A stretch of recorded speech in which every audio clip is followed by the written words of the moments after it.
This podcast may contain adult themes. This podcast is for entertainment purposes only. The views and opinions in this podcast are expressly our own. When I get to the workplace, I like to fuck shit up. Honestly, every time I try to do something fun or exciting, you make it not that way. Hey, are you tired of toxic workplaces and the negativity that comes with them? We hear you, and we're here to shake things up. Welcome to Let's Break Up Toxic Workplace Stories, the podcast that's all about breaking up with workplace toxicity. I'm Nicola, and I'm here with my co-host Gina. Together, we're going to explore real-life experiences of workplace toxicity and offer a sense of encouragement and unity. That's right. We're tackling the tough topic of negativity in the workplace. So join us each week as we explore the various forms of toxicity in the workplace. We'll be interviewing guests to share their experiences and offer practical solutions for dealing with workplace toxicity.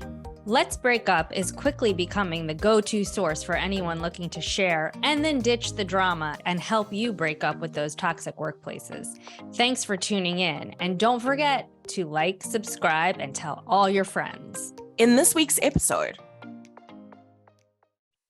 oh boy, we are pretty excited. We have got a two-parter today, and we're just going to get straight into it. We're just going to get into the meat and potatoes of the entire episode because we have got an anonymous caller calling us and kind of calling us out on some of the things we had in our first few episodes. So it's actually a follow-up from the community, and we're going to get into it in a second, but we did have to divide it up into two because it was so long that we had to end up doing that. Okay, hold on. We're letting our mystery person in who's completely anonymous. Okay, gotcha. Love it. I'll be here all night. We're excited. We are so excited to finally connect with you. Good. Well, thanks for having me. Of course. Yeah, I'll try and do my best here. I tried to write things out to where they weren't sounding like so gossipy and like just bitching about your former workplace, but well, if there's like something that you want to like, if I'm not hitting on the topics or you want to. Okay, we've got some jotted. I'll actually share it with Gina in the, I'll just share it with Gina so she can remember what we did jot down the first time around. Okay. Yeah, because you know my bitch ass probably didn't even look at it the first time. Yeah, around. I know. I would have looked at it like 10 seconds before we actually had the podcast like happening. I know. Yeah. Well, I'm a little disorganized, but I get shit done. Right. It's also depression. That's why I love you. Yes. I know. Well, okay. Well, we will introduce you as our anonymous person who is coming in to interview us. Are we going to change her voice? No. Can we make it a robot voice? I don't know if I'm that skilled at editing. No, but also like who would want to listen to a podcast with a robot voice? I would be like, this is I can't. No, it's not happening. Okay. We could turn her into like I don't know if I could though. That would take so much time. But what I can do though is I can strap a thing. I feel like we need to do like a hedgehog or like like something cute, like a talking hedgehog. Yeah. That would be really cute. Thank you. Okay. Thank you, Nicola. All right. I am so ready for this. Okay, so Nicola says that you're asking us questions. Is that rumor true? I guess just like follow-up questions to the original episodes, and some of them kind of intertwine with things that you've talked about in more recent episodes. I'm so here for this. Yeah, but so to like avoid making it like super gossipy and focus on like the toxic workplace that you were in, I guess Nicola, you had mentioned if bullwhip, I don't know if you want to like touch on that. I kind of researched what it was because I didn't really understand it, but there's like a lot of, so I'm a customer of your former workplace or was a customer. So that's kind of how I was like introduced to your podcast because it was posted on a community page. Sure. And there's a lot of frustration within the customer base on how things are dealt with. And it's definitely like the toxicity is trickling over into the customer base. So I guess that's how I kind of like got involved with the follow-up questions. But if you Okay. wanted to like touch on the bullwhip effect and how that kind of affects, like, I don't know, it kind of trickled down. How it through- affects the customer. That's, you know Yeah. what, that's actually, I love that we're asking a technical question right up front. Wait, Love so that. Nicola, can you, before you go into it, can you explain what the bullwhip effect is? Because not many Exactly people. what I was about to do. Okay, never mind. Jeez, I'll you're be quiet. hupping. What is a hup? What, you're hupping Okay. ahead? You're Yeah. hupping? Is it like cupping, but hupping? I don't know. I don't know. Okay, so the bullwhip effect. In summary, and I'm going to use an example of ice creams. You have got an ice cream retailer, and they love making ice creams, and you've got a regular customer base that comes in to eat ice creams. However, one summer, it gets very hot, and you have extra people coming in to eat ice cream. So they sell out really quickly because, oh, exciting. These ice creams are the best in town. So they sell out of the ice creams. Now. So then what happens is the maker of the ice cream shop goes, shit, what if we have this many people again tomorrow? So they get all of their all of the resources to make additional ice creams for tomorrow. However, that heat wave where people are coming in to eat the ice creams is only short-lived. So now you've got this increase in products, but in a couple of days, you're going to have a decrease in customers. In demand, yeah. And then that obviously has a flow-on effect because now you've got a waiting time, obviously, for the ice cream boxes to arrive. You've got time for the ice cream cones to arrive. So there's a kind of a gap between the peak of these people coming in and that decrease again. So now you have all this extra stock available. So now you've got all these ice creams and it's not the heat wave anymore. So you've got your standard base customers coming in, but you've got tons of stock, like too much ice cream stock because you were expecting. There's not another heat wave, so you can't sell off all the stock. So now you have to do a sale, or you've got to do something to kind of get rid of this additional stock. Next minute, you've got another bloody heat wave and people are coming to eat your fucking ice cream. Same thing. So it's a bullwhip. So it just keeps So clicking that just and reactive. That just screams to me poor planning, poor use of data, and inability to understand your customer base in a very intimate way. And I think that's where that frustration came from for the customers, is because there was no concept of that effect. So you would have situations where you have a very exciting product launching and people are like, whoa, this is so cool. Oh, I'm so excited. But then you increase the amount that's available for the next time. And then you've got too much, but the same customer base. And it's not as exciting. Yeah, I mean, one of my main things was like, we need an S&OP planner. And no, like the COO didn't even know what S&OP was. And I was like, she was like, do you know what it is? Can you do it? I was like, if I was an S&OP planner, I would be doing S&O. And not only that, but I would be like doing it for you. That is not my expertise. I know how to look at the stuff. I know what they do, but I cannot do what they do. And I still to this day don't think they have one, even though that was someone's rock in the EOS stuff. Stop it. I would say probably not, because there's still there was a seasonal box that launched about a month ago last year that I think is still on sale on the website, and people are like, what is going on with this box? Like, why is it still here? And they had it marked down like a crazy price, and there's still stock of it. And it's just like, is that the no planning? It's that bullwhip. They didn't understand that concept. They didn't, and they don't, because and I would be like, stop ordering so much. We don't need this much. We need to be more scarce than we do oversubscribed. There shouldn't be scarcity or over ordering. No, there should be planning. That's the thing. There was no planning. There was zero planning. There was zero time for us to be proactive with anything.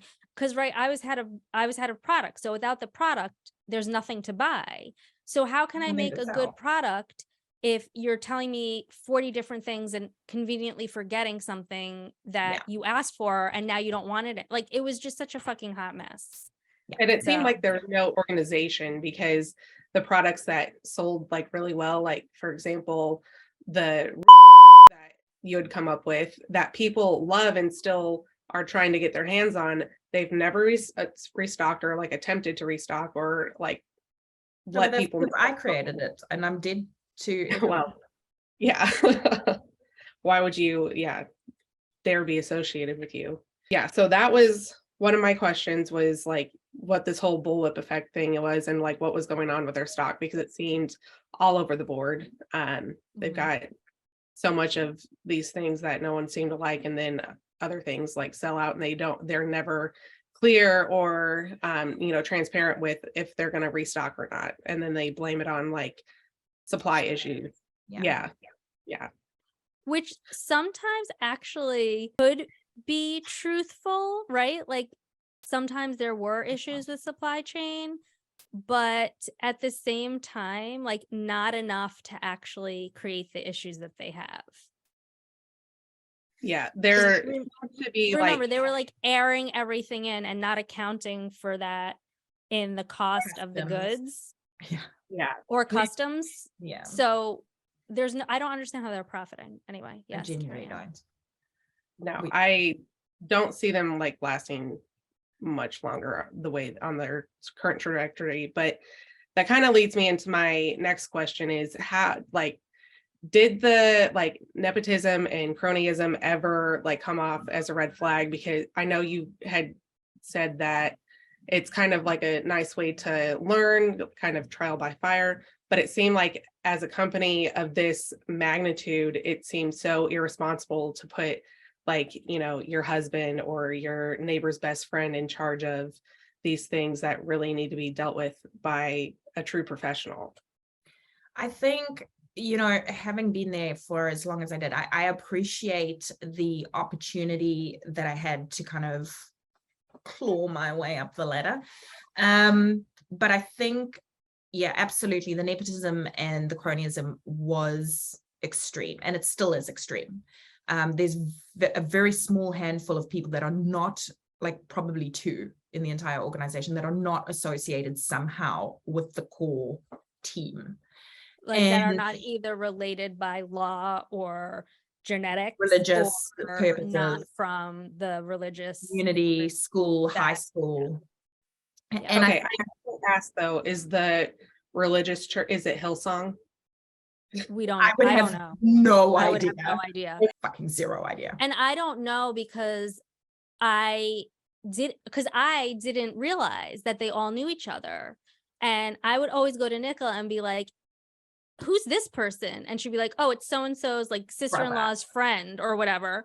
And I was like, what? Like, it was like beyond shocking to me. And I am spiritual. I believe that there's something bigger than myself out there, but I'm not religious. So it was never anything I spoke to them about. So I wouldn't know, but I wouldn't put it past them, because I know about Hillsong. I don't know. So one of the things that the COO, here's a little bit of gossipy insight. One of the things that the COO kept pushing on me was that she followed a product, a similar product, but it was a religious-based similar product. And she would push on me to do similar marketing based off of that business. And I was like, yeah, nah, brah. Yeah, but we're not technically like affiliated with any sect, denomination, organization, or religion. No, and I was so like, why no, would we do that? Thank you. Mystery guest, you were gonna say something. What were you gonna say about Hillsong? So I watched the Hillsong documentary and how. Wait, where is it? Wait, there's a documentary? I'm so on board. I think. Where did you watch it? Well, so I watched two cult-like documentaries. They covered cults. I watched Hillsong. It's probably been a year, but I think it was on Hulu. And how this like cult-like mentality. So I was like, okay, I wonder if this stems from this, mega church that's. And it very well could. I think that's a very good point, but unfortunately, I don't know. And Nicola like I never thought to ask, because I was still uncovering the ways people were related, even to my last day. So, and it wouldn't be something that I would even think to ask, but I think it's a very like relevant thing to point out, because it very well could have been. Yeah. And then I just watched the LuLaRoe Oh yeah. documentary on Amazon, which I've never purchased from LuLaRoe, but I was neither. watching and I was like, this literally, I mean, you could replace this with your former workplace and I'd see no difference. There But is like, no Neither difference. do we. We do not see a difference. There is no difference because it's Now led that we're by, out. Yeah. right.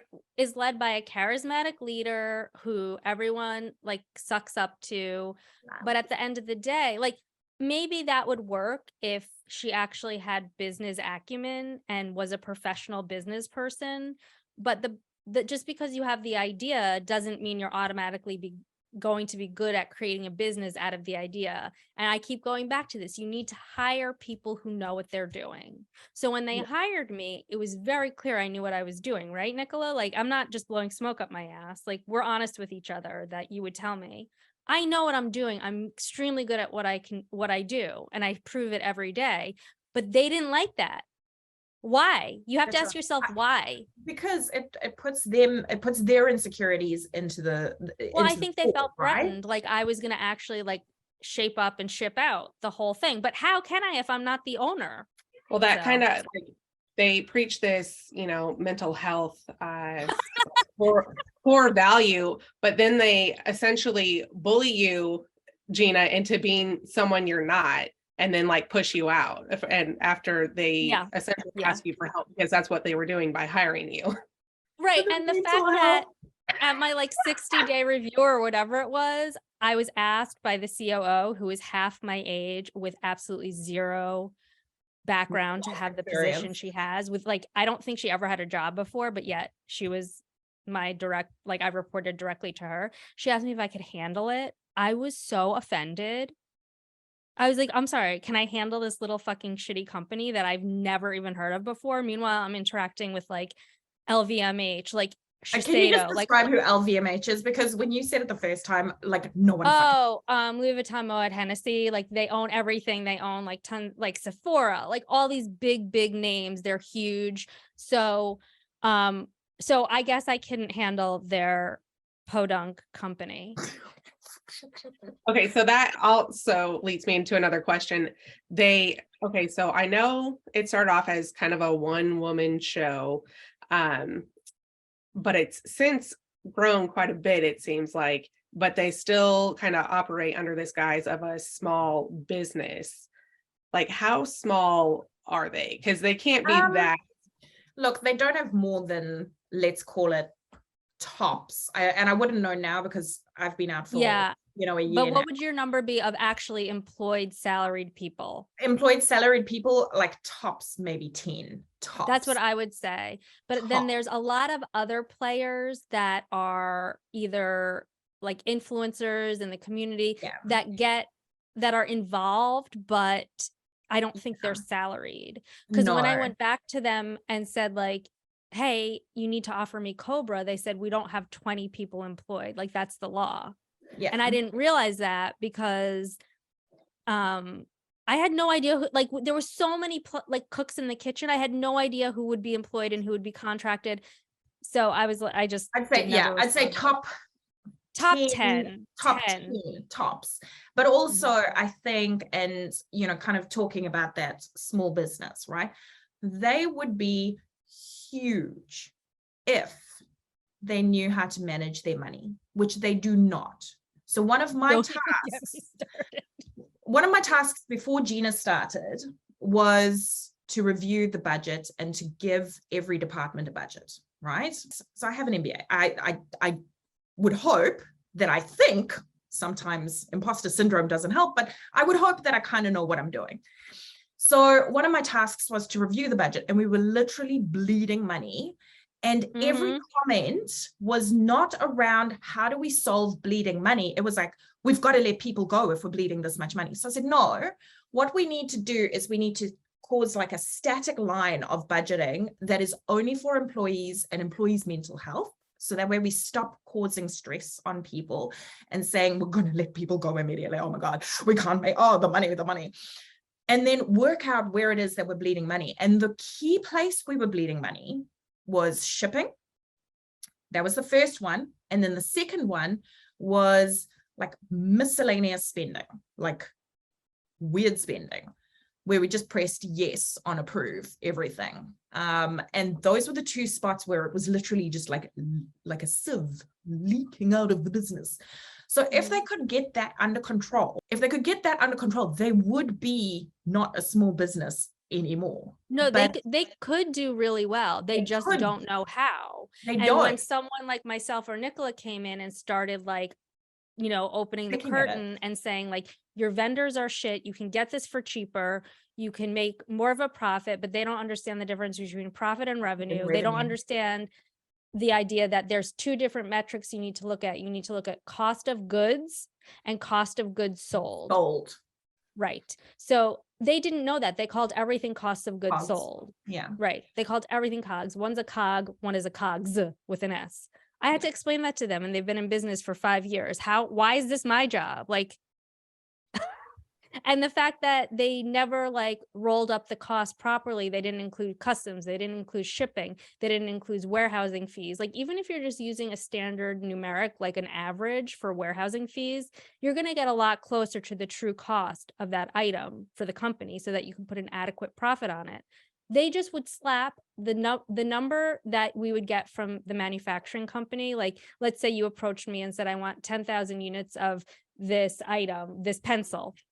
And I said, okay, 10,000 units will be 10 cents each. And they would just say, okay, 10 cents. That's what it costs us to have this pencil.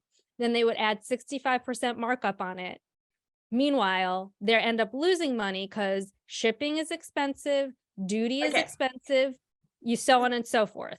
If you understand basic economics, right? Like, let's go, I'm talking like basic maths, essentially, not even basic economics. If you're just understanding basic economics, and I know Gina can elaborate this, but let's say the product costs $10 and it costs $5 to ship to you from the manufacturer, and you sell it for $20. Technically, you should be making a $5 profit, right? What happens though is the customer, let's say it costs $15 to actually get to us. And then you miscalculated the production cost. So it's actually costing $20 to get to you. You've charged $5 for shipping, and now you've sold it. So now you've sold it for $25. You're essentially, selling it at a loss at this point, which is what was happening. That's exactly right. That's exactly right. The shipping is still a huge issue, and no one can understand why they are shipping things the way they are. I mean, they've switched to sending everything out in either a padded or unpadded mailer, which is cheaper. Yeah, well, it is cheaper, but they also like preach sustainability, which Can I go off on this? Nothing they do is done in an eco-conscious, whatever the word you want to do, environmentally responsible way. Nothing. And that is one of the first things you see on their website. And I am here to say they are lying to their consumers. Nothing they do is environmentally friendly. When I attempted to make changes, first of all, I wasn't there long enough to actually see the changes through, but I had started getting them to start looking at FSC paper. And the CEO said, the FSC paper, there's no difference between the regular paper. I'm like, no, there wouldn't be. FSC means it's sustainably sourced. The paper doesn't change. There's no elements in the paper that's different. It just, you have a chain of custody. You can understand, like you can see that it was sustainably sourced from a sustainable forest, whatever it is. So the fact that she's in this industry where paper is used predominantly, and she doesn't know the difference between an FSC certified item that's made of paper and not, just goes to show you the level of immaturity and inexperience we're dealing with.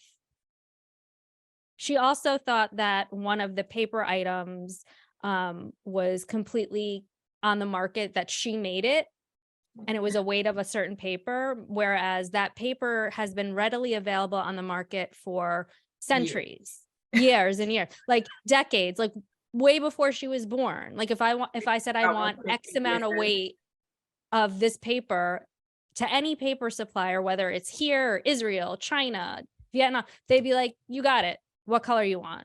It is not specialty. Also, the amount of plastic shrink wrap and stupid Oh my God. packaging that I got rid of, the everything. I was like, this is all gotta go. Yeah, well, they still shrink wrap everything. They did get rid of belly Not band. recyclable. That was shrink me. wrap. I got rid Let's of the be belly clear. band and the sticker on the back of the items because I was like, there's no reason for it. A, it's extra labor. B, it's extra money. And C, you're already printing on the box. Just print the info on the box. Period. Well, they started sending out these mailers and they're like, well, it's more sustainable and it's cheaper. We're trying to cut down on shipping costs. I'm like, how is it cutting down on shipping costs when you're replacing entire orders because they are coming damaged? Don't I even also get don't started think on that that's just from the packaging they choose. I just think that they're not using vendors who are reputable. Yeah, I mean, But that's and also, I can tell you there's no quality assurance in place for Zero. quality control. There is a overseas. particular product right now that is on the market that I am astounded is still on the market. It is a known issue and they have not dealt with that Okay. issue. Wait, do we want to still talk about sustainability in this company, or should we go off on? Can we just pause here for a second and remind people that if this podcast is something you enjoy, we would love to hear from you. You can find us on Instagram, LinkedIn, and YouTube at Let's Break Up Toxic Workplace Stories. Sharing and subscribing really helps us feel validated. Referring to anonymous guest, what would you like us to explain? What would Oh. you like, anonymous guest? go. I mean, I'm good for either one. I am a little annoyed. I mean, the piece, the acrylic glass is what got me interested in the company because I kept seeing this ad on IG and I'm like, what the fuck? And they could have just said it's a fucking paint pen. It is a fucking paint pen. It is a- Goodbye. Thank you. We will bleed It's all not- of the products out. Just FYI for everybody involved in this conversation, I will bleep out all of the Yeah, so we identifying can products. refer to it as whatever, but remember what I talked about, the weight of paper that the CEO thought she came up with? That's the same concept with the paint pens you're talking about. She Yeah. thought she made them from scratch when she absolutely didn't. And she also thought that they're assembled in China. Here's the kicker. I was told by multiple people within the organization that the ink was specialty made in Italy. Now, if you know anything about sourcing, China doesn't source, so they would use a vendor to source the ink and then assemble the pen and make the different components. The only way you're getting specialty ink from outside of China is by doing it yourself or having a known vendor who does specialty ink, ordering the ink from them, shipping it to the assembly. So I asked the vendor, I said, hey, are you guys sourcing this ink from Italy or anywhere else outside of China? And they were like, no, which I know because that's how China works. So the fact that the person who was doing product development before me and the CEO and COO didn't understand that was mind blowing. They were telling me blue in the face, no, it's specialty ink from Italy. And I was like, that doesn't happen. I've been to China. I've been working with China for 18 something years. Like, I know for a fact that doesn't happen. And so they were really annoyed when I was like, by the way, it's not sourced in Italy.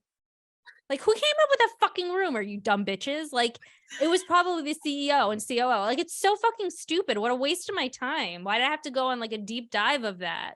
Well, they can't be honest with themselves. I mean, the are just in a different package. And I honestly, know. but Also, I would like to take a little aside here just for a pat on the back for myself and to explain how this company actually works. So I took the initiative to see if any of these big brands like what's the other one? Yeah, and there was one other that they really liked. So I approached each individual company Combo. and said, hey, without being prompted, I was like, how cool would it be if they could private label? Because we know their pens are good. Also, I was unsure if things were really not toxic because they hadn't been tested in the proper way to really claim non-toxicity. So I was like, I would feel so much better having a well-known manufacturer private label these pens so it can alleviate some of the questions that I have about it. So 2 of the 3 said, no, we don't private label. Like, these are our trademarked, whatever, patented pens, go F yourself. And I was like, okay. Said, we can't private label, but we're very open to doing a collaboration. And I thought that was pretty fucking amazing, because it would have been like the company we were working for, our packaging, but with custom curated colors within that packaging. So it would be like a true collaboration. And nobody else has that. Do you think anyone else was as excited about it as I was? I would have been excited. Yeah. Why Nobody didn't you gave tell a me? shit. I would have been excited. Nobody fucking gave a shit. And Yeah, I was because like, this they is didn't care fucking a about huge themselves. fucking deal. It was mind blowing. And I was going through with it. And I was like, it was like pulling teeth to get anything done. And of course it hasn't been collaborated with, because without me, nothing fucking good happens in the product side. The ridiculousness. I've had it. I've had it. Like, come at me It is for my crazy. opinion. Well, they don't listen to, well, it's obviously their employees with any sense, and they don't listen to any customers who have any like remotely negative I feedback. listened to customers, I promise. I did listen to customers, and I tried really hard to help. I did. Well, it definitely was apparent when you guys left, because it has since really like gone downhill. It was like overtly apparent. That's How? Yeah, tell us how. I'm interested. Thanks, Is babe. it You know what? quality? Let's take a moment there. Thanks, babe. The quality like absolutely sucks. The shipping is just terrible. It's an ongoing like nightmare. I don't know how they're in business. Can you with- explain how it's a nightmare with the shipping Like, from I'm the curious consumer to know, end? because obviously I knew what the shipping problems were a year ago.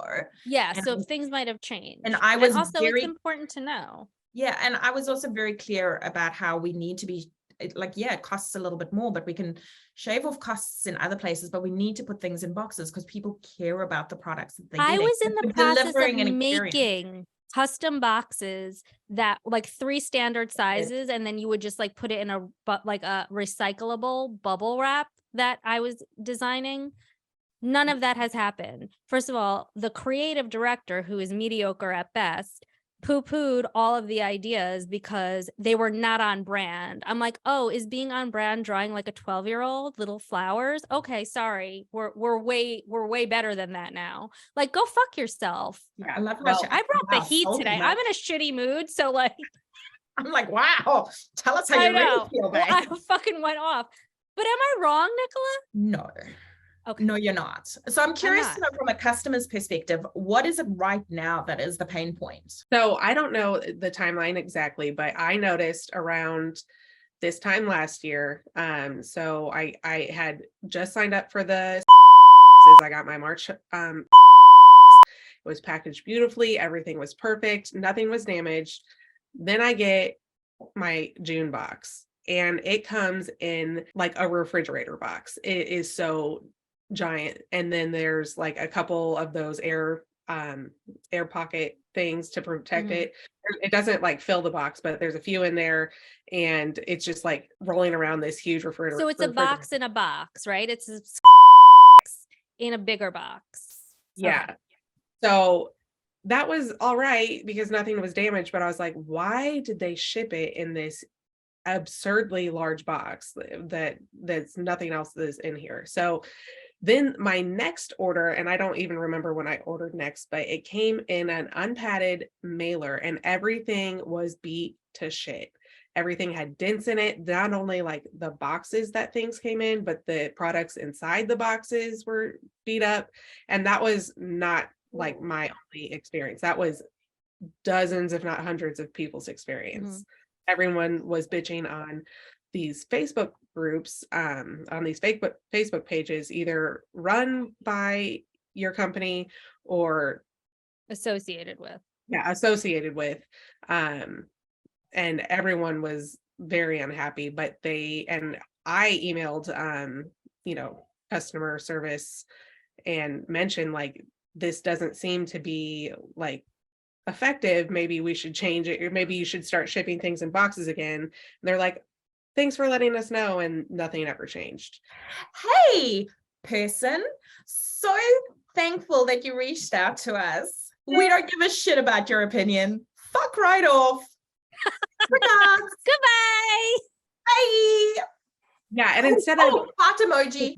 yeah, and instead of offering to replace the items, they said that they could give me like a 35% off my next order. So Which that's very interesting because one of their mottos was we'll do anything. What was it exactly? Make everything like it was a motto around providing customers with the best service. There we go. Lots of companies are like the customer's 100% right all the time and we'll fix it. Like yes, that's essentially what it was. Customers right will make it better. And we'll make it better for them if there's an issue. Yeah. So it's very interesting to know that they did not do that. Yeah, well, it was interesting because it was like, and it's been this way on they had a fall release where they did that like fan favorite we bring back these products that everyone really loved, but they misprinted one, and instead of sending out the right product or refunding everyone's money, they offered a 25% discount on the next order, or you could get half of your money back. So here's what I have to say about that is that I placed that order, the bring back the favorite ones. So a little background on that is that I was encouraging the company, listen, we should utilize reordering. It's quick. You don't need a sample. You if it's an exact reorder, you're good to go. So they were like, that's a great idea, right? Okay. So they asked me, what's the timeline looking for if we do a reorder? So in my head, I'm thinking we're going to reorder like 5 SKUs, maybe 10 SKUs max. Because that's the standard. That's a standard. Okay. So the COO is supposed to give me the order.